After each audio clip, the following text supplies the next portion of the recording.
नमस्कार, आप देख रहे हैं अपना बिहार। मैं हूं आपके साथ सुकन्या सिंह और बुलेटिन में बात उस हत्याकांड की जिसने बिहार में पुलिस की कार्यशैली पर सवाल खड़े कर दिए हैं।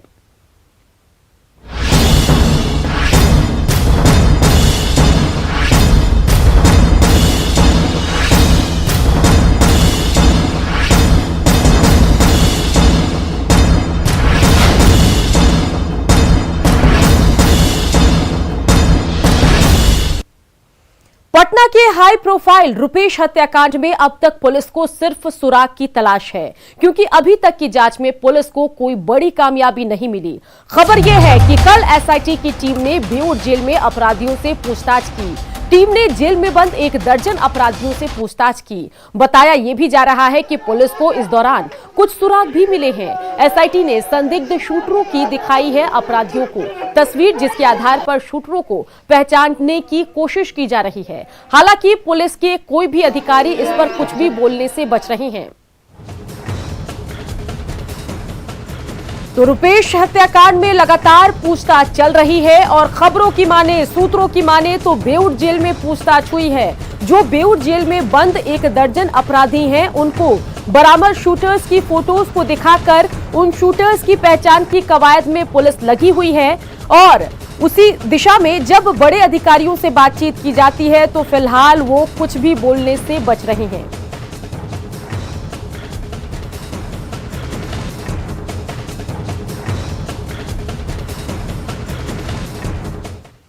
चलिए आपको बताते हैं कि हत्याकांड में अब तक क्या क्या हुआ। साथ ही आपको बताते हैं कि पुलिस और एसआईटी क्या क्या जांच कर रही है।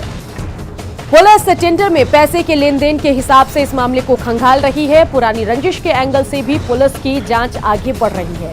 बढ़ती लोकप्रियता के एंगल से भी पुलिस मामले की पड़ताल में जुटी है। इंडिगो से कई को नौकरी से निकालने के एंगल से भी पूरे मामले में जांच पड़ताल चल रही है। इसके अलावा दूसरे एंगल से भी इस हत्याकांड में पुलिस जांच में जुटी हुई है। पुलिस टेंडर में पैसे के लेन देन के एंगल से जांच कर रही है। तो कुल 5 एंगल है जिस पर पुलिस की जांच आगे बढ़ रही है।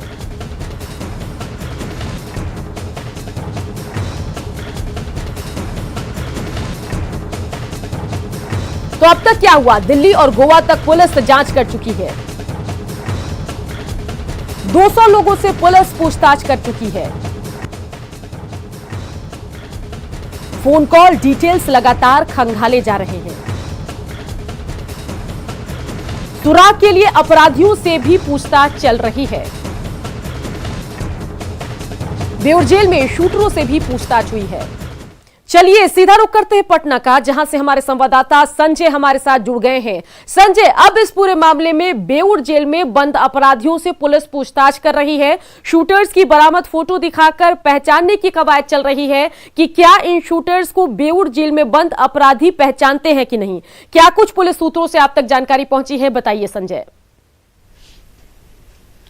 देखिए सुकन्या, सबसे बड़ी बात है कि 6 से 7 दिन हो गए हैं और अनफॉर्चुनेटली इस पूरे मामले में पटना पुलिस को कोई आशातीत सफलता नहीं मिली। ऑफ द रिकॉर्ड पुलिस अधिकारी इस बात को स्वीकार करते हैं कि हाँ, इस मामले में अभी पुलिस को जितनी सफलता मिलनी चाहिए थी वो नहीं मिल पाई है। इस पूरे मामले को लेकर भले ही राजनीति तेज हो गई है, लेकिन बिहार पुलिस पूरी दमखम के साथ इस मामले के उद्भेदन में लगी हुई है। खुद डीजीपी एसके सिंघल पहुंचे थे पटना एसएसपी ऑफिस और उन्होंने जो कई क्लू पे पुलिस काम कर रही है उस पर उन्होंने अपने अधिकारियों के साथ विचार विमर्श किया और उन्होंने मीडिया से भी बात की थी। लेकिन हकीकत यही है कि इस पूरे हत्याकांड में पटना पुलिस के हाथ बिल्कुल खाली है। सबसे बड़ी बात है कि शूटर कौन थे इसका अब तक पुलिस पता नहीं लगा सकती है। जो सीसीटीवी फुटेज मिला उसके लेकर पुलिस राजधानी पटना के कई अपराधियों, आसपास के जिलों के अपराधियों तक पहुंची कि शायद कोई उसकी पहचान कर ले, लेकिन कोई उसकी पहचान नहीं कर सकता है। इसका कारण यह है कि उस जो तस्वीर आई है वो काफी धुंधली है। तो कुल मिलाकर 6 से 7 दिन होने के बावजूद भी पटना पुलिस हो या फिर बिहार पुलिस हो, इसमें सबसे बड़ी बात यह है कि इसमें कई टीमें लगाई गई, 20 से अधिक टीमों का गठन किया गया। इसमें सीआईडी है, एसटीएफ है, एसआईटी है, पटना पुलिस के तमाम अधिकारी हैं, कई थानों की टीम लगाई गई है। दिल्ली गई पुलिस टीम, गोवा गई, तमाम जो पहलू है उसको पुलिस खाक छान रही है। लेकिन एक बात तो तय है कि रुपेश सिंह जो है वो केवल जो इंडिगो एयरलाइंस है उसके स्टेशन हेड के रूप में ही नहीं थे, उनके कई काम जो है वो सामने आए हैं, जैसे कि ठेके दिलवाना, इसके अलावा जो आर्म्स लाइसेंस है वो दिलवाना। तो अब तमाम जो दायरा है वो बढ़ता जा रहा है बिहार पुलिस के लिए और पटना पुलिस के लिए। तो जांच का दायरा भी बढ़ रहा है और पुलिस यही चाहती है कि जब सबसे पहले शूटर पकड़ा जाए, और अगर शूटर पकड़ा जाता है तो निश्चित तौर पर इस पूरे मामले के कारणों का उद्भेदन हो जाएगा कि किस वजह से रुपेश सिंह की हत्या की गई थी। कन्या बिल्कुल बिल्कुल। और अगर इस मामले को देखें संजय, तो लगातार इस पूरे मामले पर पॉलिटिकल दबाव भी है। सुशील मोदी ने रुपेश की बेटी से मुलाकात की और तेजस्वी यादव ने भी रुपेश के परिजनों से मुलाकात की है। मुख्यमंत्री भी बता चुके हैं कि इस पूरे मामले पर वो गंभीर हैं। क्या लग रहा है, दबाव में तो पुलिस है, लेकिन पूरे मामले पर जो पड़ताल है उसका नेक्स्ट लेवल या आगे कैसे ये पड़ताल बढ़ेगी, ये बताइए। देखिए, इन्वेस्टिगेशन चल रहा है, जांच चल रहा है, लेकिन एक जगह आकर जांच जो है वो रुक जाती है, यानी उसके आगे का क्लू जो है वो पुलिस अधिकारियों को नहीं मिल पा रहा है और यही उनके लिए थोड़ी निराशा की बात हो जाती है। वैसे पटना पुलिस को या बिहार पुलिस को एहसास है कि जिस तरीके से रुपेश सिंह के परिजनों ने इस पूरे मामले में सीबीआई इंक्वायरी की डिमांड की है, तो उनके लिए कितना प्रेशर हो सकता है आप इसका अंदाजा लगाइए, वो जानते हैं। हालांकि डीजीपी से जब बात हुई कि रुपेश के परिजन सीबीआई इंक्वायरी की डिमांड करें, तो उनका यह कहना था कि कई ऐसे मामले हैं, बिहार के ही मामले को ले लें, नवरूणा मर्डर केस जो है, किडनैपिंग मर्डर केस, उनकी आज तक गुत्थी सुलझा नहीं पाई सीबीआई। इसके अलावा रणवीर सेना के जो प्रमुख थे ब्रह्मेश्वर मुखिया, उनके मामले को पुलिस आज तक उसका उद्भेदन नहीं कर पाई। इसके अलावा पटना का गौतम शिल्पी चर्चित हत्याकांड था, उसका भी उद्भेदन पुलिस नहीं कर पाई। तमाम जो ऐसे दलील है वो बिहार पुलिस की तरफ से दिए जा रहे हैं, लेकिन सबसे बड़ा सवाल यही है कि 7 दिनों के बाद भी अगर आपको क्लू नहीं मिल रहा तो निश्चित तौर पर आपकी कार्यशैली पर सवाल खड़ा होगा। कई सीसीटीवी फुटेज खंगाले गए हैं, लेकिन एक जगह आने के बाद अपराधी कहां गए हैं इस बात की जानकारी पुलिस अधिकारियों को नहीं हो पा रही है। एक जो सस्पेक्टेड है उसको लगातार पुलिस कॉन्सेंट्रेट कर रही है, लेकिन पटना में ही एक जगह आने के बाद वो अचानक से गायब हो जाता है। तो क्या वही सस्पेक्टेड है या फिर दूसरे लोग हैं, यहां पर आके पुलिस के लिए माथापच्ची का विषय बन गया और यही कारण है कि पुलिस अधिकारियों के हाथ अब तक खाली है। गॉड हेल्प मी लगातार पुलिस अधिकारियों की जुबान पर यही है और देखना होगा कि गॉड उन्हें कब तक हेल्प कर पाते हैं। सुकन्या जी, चलिए, तमाम जानकारी के लिए संजय आपका शुक्रिया। इंडिगो के स्टेशन हेड रुपेश कुमार सिंह के हत्यारे भले ही पुलिस की गिरफ्त से बाहर हैं, लेकिन इस पर सियासत तेज है। कल छपरा जाकर रुपेश के परिजनों से तेजस्वी यादव ने मुलाकात की, वहीं सियासी बयानबाजी भी जारी है। खुद के घर में जब लूट, हत्या, बलात्कार होगा तब इनको मालूम चलेगा बिहार वासियों का दर्द। सुना आपने, ये हैं आरजेडी के बयान बहादुर सुबोध राय। सुबोध राय इंडिगो के स्टेशन हेड रुपेश कुमार सिंह की हत्या पर सरकार को घेरने चले थे, लेकिन खुद शब्दों की मर्यादा लांघ बैठे। फिर से सुन लीजिए सुबोध राय ने एनडीए नेताओं को लेकर क्या कहा। ये सरकार घटनाओं को तब रोकेगी जब इनके घर में होगा, खुद के घर में जब लूट, हत्या, बलात्कार होगा तब इनको मालूम चलेगा बिहार वासियों का दर्द। जिस ढंग से राज्य की राजधानी में रुपेश कुमार सिंह की हत्या हुई, उसने कानून व्यवस्था पर गंभीर सवाल खड़े कर दिए हैं। लेकिन अब इस मामले में कुछ ज्यादा ही राजनीति होने लगी है। आरजेडी नेता तेजस्वी ने छपरा जाकर रुपेश कुमार सिंह के परिजनों से मुलाकात की और वहां भी सरकार पर निशाना साधते रहे। पुलिस प्रशासन फेल हो चुका है और विश्वास लोगों का इतना उठ गया कि 4 साल रुपेश का बेटा भी कह रहा है कि बिहार पुलिस से कुछ नहीं होने वाला, सीबीआई जांच होनी चाहिए। और विधानसभा खुलेगा तो हम लोग जो है अपने बल जो है और जो दबाव सरकार पे डालना हो वो डालेंगे। हमेशा की तरह जन अधिकार पार्टी के मुखिया पप्पू यादव इस मुद्दे पर भी जुबानी तीर चलाते दिखे। 70 लाइसेंस क्रिमिनल्स को दिया गया पूर्णिया में कटिहार के डीएम के द्वारा। 70 लाइसेंस।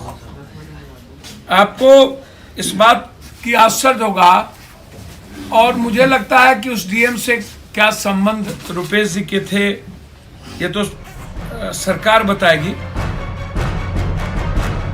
रुपेश कुमार सिंह की हत्या के बाद से सरकार एक्शन में है। मुख्यमंत्री ने खुद डीजीपी को सख्त कार्रवाई करने के निर्देश दिए हैं। बावजूद इसके हत्या के 6 दिनों के बाद भी हत्यारों का सुराग न मिलना पुलिस पर सवाल तो खड़े करता ही है, लेकिन सरकार के विरोध के नाम पर आरजेडी नेता सुबोध राय की बदजुबानी को भी जायज नहीं ठहराया जा सकता। न्यूज़ 18 के लिए पटना से शैलेंद्र और संजय कुमार के साथ छपरा से संतोष गुप्ता की रिपोर्ट। सुपौल में एक स्कॉर्पियो गाड़ी में अचानक आग लग गई और देखते ही देखते पूरी गाड़ी जलकर खाक हो गई। किसी तरह ड्राइवर ने अपनी जान बचाई। बताया जा रहा है कि ड्राइवर संजीव कुमार गाड़ी लेकर मगरहा चोला के डक्की घाट के पास से गुजर रहे थे। उस वक्त उसे गाड़ी के बोनट से धुआं उठता दिखा। गाड़ी रोककर संजीव ने प्लग के पास एक बोतल पानी डाला, जिसके बाद धुआं उठना बंद हो गया। थोड़ी देर बाद संजीव कुमार ने फिर गाड़ी को स्टार्ट किया और गाड़ी को जैसे ही बढ़ाने लगा उसी वक्त क्लच के पास से आग की लपटें निकलने लगी। किसी तरह संजीव गाड़ी से बाहर निकले और शोर मचाने लगे। स्थानीय लोग मौके पर पहुंचे और फायर ब्रिगेड को फोन करने के बाद खुद से आग बुझाने की कोशिश में जुटे, लेकिन जब तक फायर ब्रिगेड की टीम पहुंचती गाड़ी पूरी तरह खाक हो चुकी थी।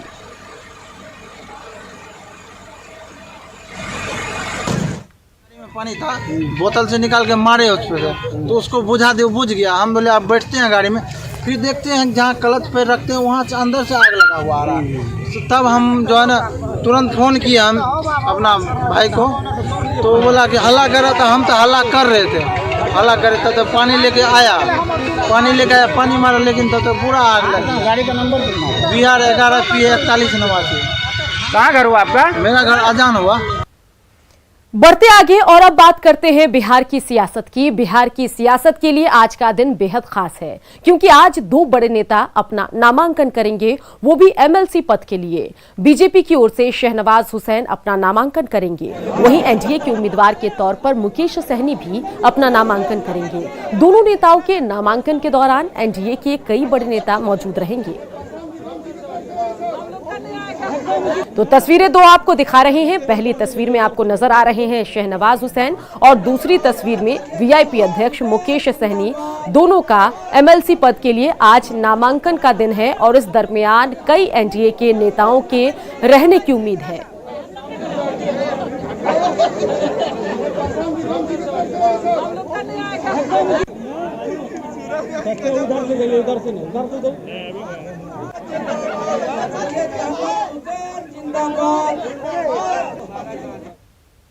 बीजेपी नेताओं के मुख्यमंत्री नीतीश कुमार से मुलाकात के बाद मंत्रिमंडल विस्तार की चर्चा तेज है। बीजेपी के प्रदेश अध्यक्ष संजय जायसवाल ने इशारों में साफ कर दिया कि जल्द ही मंत्रिमंडल का विस्तार होगा और इसकी तस्वीर साफ हो जाएगी।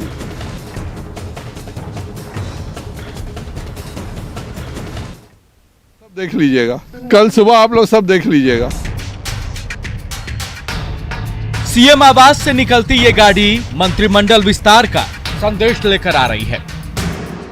कल सुबह आप लोग सब देख लीजिएगा, कल सुबह आप लोग सब देख लीजिएगा। अब तक ये बयानबाजी चल रही थी कि मंत्रिमंडल विस्तार क्यों नहीं हो रहा है। मंत्रिमंडल विस्तार को लेकर चल रही चर्चा के बीच बीजेपी प्रदेश अध्यक्ष संजय जायसवाल और डिप्टी सीएम तारकिशोर प्रसाद ने मुख्यमंत्री नीतीश कुमार से मुलाकात की। आवास एक अन्य मार्ग पहुंचा और इस वक्त देखिए तारकिशोर प्रसाद, संजय जायसवाल और बीजेपी के जो वरिष्ठ नेता हैं वो यहां पर मुलाकात करके वापस निकले हैं। सीएम नीतीश कुमार से मुलाकात के बाद बीजेपी प्रदेश अध्यक्ष संजय जायसवाल ने न्यूज 18 के कैमरे पर ये साफ कर दिया कि मंत्रिमंडल का विस्तार जल्द ही हो। संजय जायसवाल और तारकिशोर प्रसाद। सर कैसी रही मुलाकात सर? अच्छी, हम रोज हम लोग मिलते हैं, इसमें मुलाकात का क्या? मंत्रिमंडल विस्तार कब तक होने की संभावना? कोई बात नहीं हुई, केवल हम लोग औपचारिक गपशप करने आए थे और कोई बात नहीं थी। चलिए, धन्यवाद सभी को। कल सुबह आप लोग सब देख लीजिएगा। मुख्यमंत्री नीतीश कुमार के साथ बीजेपी नेताओं के करीब 1 घंटे तक बैठक चली। सूत्र बताते हैं कि बैठक में विधान परिषद उपचुनाव और मंत्रिमंडल विस्तार पर चर्चा हुई। मंत्रिमंडल विस्तार चर्चा के बीच बीजेपी के बड़े नेताओं का नीतीश कुमार से मिलना ये साफ संकेत करता है कि बहुत जल्द नीतीश मंत्रिमंडल का विस्तार होने जा रहा है। कैमरामैन दीपक के साथ आनंद अमृतराज, न्यूज 18 नेटवर्क, पटना। चलिए इन सब के बीच आपको बताते हैं कि आखिर बिहार में इस वक्त कितने मंत्री हैं और कितने बन सकते हैं। मंत्रिमंडल में नीतीश कुमार के अलावा मंत्रियों की संख्या जो है वो जरा देखिए, वो 13 है, जिनमें बीजेपी के साथ जेडीयू के 4, हम के 1, वीआईपी के 1 मंत्री हैं। बिहार में मंत्रियों की संख्या अधिकतम 36 हो सकती है, क्योंकि विधानसभा की कुल सीट का 15% ही मंत्रिमंडल में हो सकते हैं। इस हिसाब से बिहार में 22, जी हां, और 22 नए मंत्री बनाए जा सकते हैं। बता दें कि नीतीश कुमार ने 16 नवंबर को 2020 को, जी हां, 16 नवंबर 2020 को शपथ ली थी, जिसके बाद से ही लगातार मंत्रिमंडल विस्तार की अटकलें तेज है।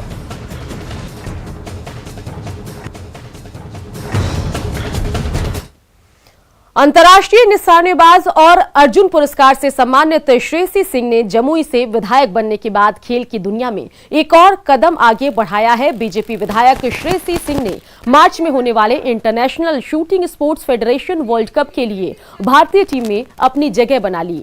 नई दिल्ली में 17 से 28 मार्च तक ISSF विश्व कप में श्रेयसी सिंह देश को मेडल दिलाने के लिए निशाना लगाएंगी। न्यूज 18 से खास बातचीत में श्रेयसी सिंह ने कहा कि विधायक होने के नाते वो क्षेत्र के लोगों के भरोसे पर खरा उतरने की कोशिश करेंगी, लेकिन शूटिंग उनकी प्राथमिकता है और क्षेत्र के लोग भी चाहते हैं कि शूटिंग में वो देश को मेडल दिलाएं। बिहार विधानसभा के जमुई सीट से MLA इस बार फिर अपना जो खेल की प्रतिभा और खेल प्रेम है उसको दिखा रही हैं और उनका selection international shooting sports federation world cup के लिए हुआ है और भारत की टीम की तरफ से खेलेंगी। साथ हैं पूछेंगे ये फिर एक बार देखा जा रहा है तो आपका सिलेक्शन हुआ है, शुभकामनाएं। Thank you. और ये कहना चाहेंगे कि जो सिलेक्शन हुआ है फिर एज MLA फिर आप खेल की दुनिया में जा रही हैं, वर्ल्ड कप के लिए जा रही हैं जी, तो क्या कहना चाहेंगे? जी हमने तो हमेशा ही बोला था कि हम तो शूटिंग करते रहेंगे, हाँ, लेकिन इसका मतलब ये नहीं है कि जमुई के लोगों के साथ नहीं रहेंगे या उनके लिए काम नहीं करेंगे, क्योंकि उन लोगों ने अपना पूरा भरोसा हम पे जताकर हमें ये सीट जीत कर दी है। तो जाहिर सी बात है कि जब भी उनको हमारी ज़रूरत होगी और हम निरंतर उनके लिए विकास का काम करते रहेंगे और वही हमने किया भी है। और हमें नहीं लगता कि जमुई का एक भी आदमी खड़े होकर बोलेगा कि श्रेयसी दीदी शूटिंग छोड़ दें। तो हमें लगता है कि उनको भी हम पर गर्व है कि एज एन MLA भी हम इंडियन शूटिंग टीम के पार्ट है और सिलेक्शन ट्रायल्स में अच्छा परफॉर्मेंस कर रहे हैं। एक विधायक बनने के साथ ही आपकी ये चाहत रही है कि जमुई में भी जो खिलाड़ियों को बढ़ावा मिले और यहाँ पर शूटिंग ट्रैप का एस्टेब्लिशमेंट हो, तो इसके लिए अभी प्रयास चल रहा है, तो इस पर क्या कहना चाहिए?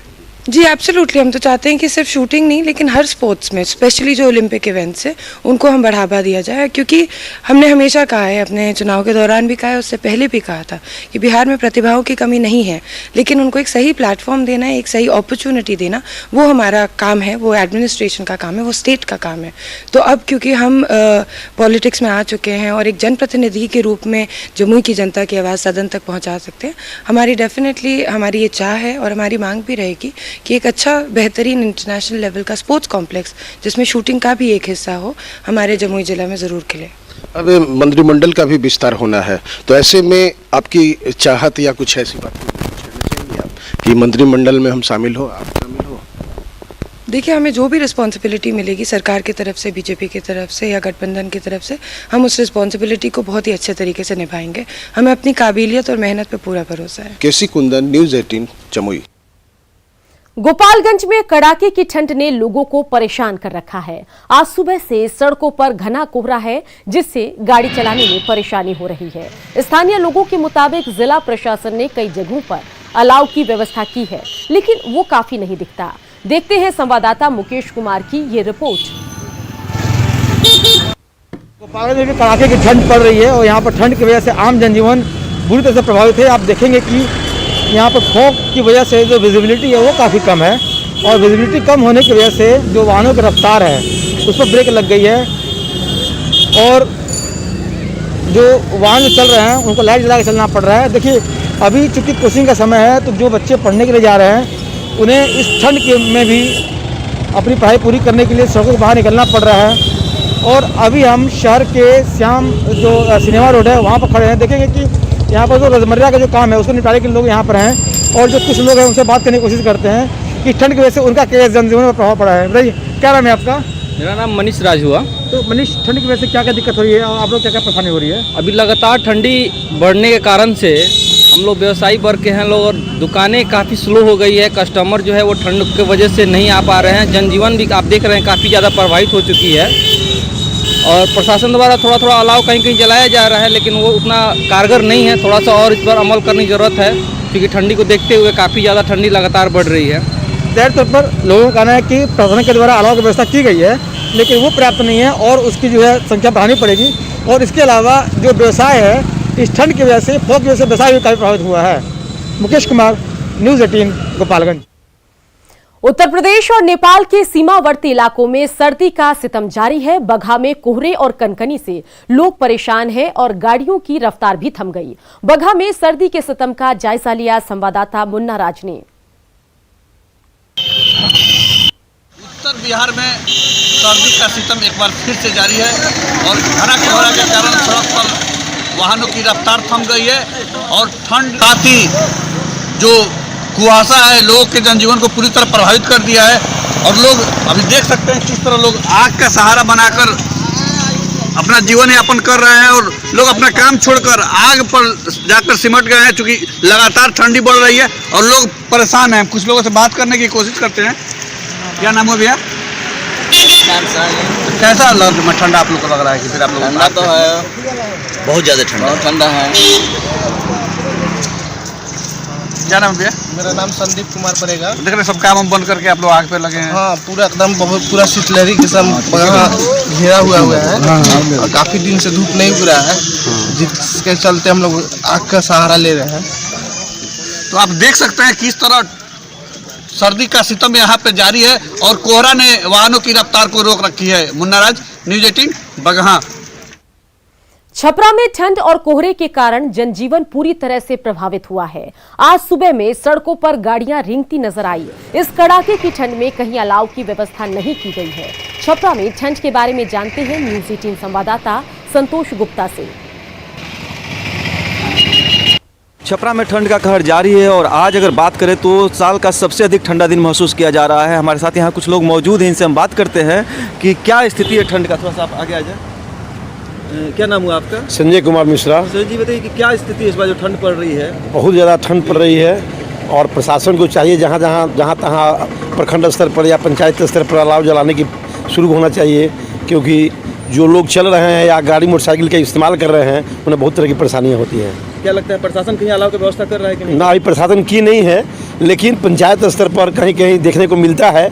मुखिया या जनप्रतिनिधि लोग कुछ कर रहे हैं। अभी प्रशासन की तरफ से कोई ऐसा न्यूज़ नहीं आया है। क्या नाम हुआ आपका? संतोष कुमार। ये जो ठंड पर इस बार जो ठंड पड़ रही है, क्या लग रहा है कि ऐसा ठंड पहले कभी आपने महसूस किया था? ऐसा ठंड तो पहले महसूस नहीं किया था। आज जो ठंड है बहुत काफ़ी ठंड है और कमज़ोर लोगों के लिए बहुत घातक है, इसलिए प्रशासन को हर जगह अलाव का व्यवस्था करना चाहिए। अभी अलाव का कुछ व्यवस्था नहीं दिख रहा? अभी तो कहीं नहीं दिख रहा है। कोहरा भी काफ़ी है। कोहरा काफ़ी है, इसमें एक्सीडेंट का संभावना ज़्यादा है। बिल्कुल, कहीं ना कहीं ये लोग बता रहे हैं कि कोहरे का कहर लगातार जारी है और छपरा जो है उससे अछूता नहीं है। अब देख सकते हैं बिहार के हर जिले से तस्वीरें हम दिखा रहे हैं और छपरा की तस्वीर भी कमोबेश ऐसी ही है, जहां पे कोहरा छाया हुआ है। ठंड से लोग परेशान हैं, लेकिन सबसे बड़ी बात यह है कि लोगों का ये कहना है कि सरकारी स्तर पर जो राहत होती है वो कहीं दिख नहीं रही है। संतोष गुप्ता, न्यूज़ 18, छपरा। और इसी के साथ अपना बिहार के इस बुलेटिन में इतना ही। बने रहिए, क्योंकि आगे आपको दिखाएंगे जोहार झारखंड।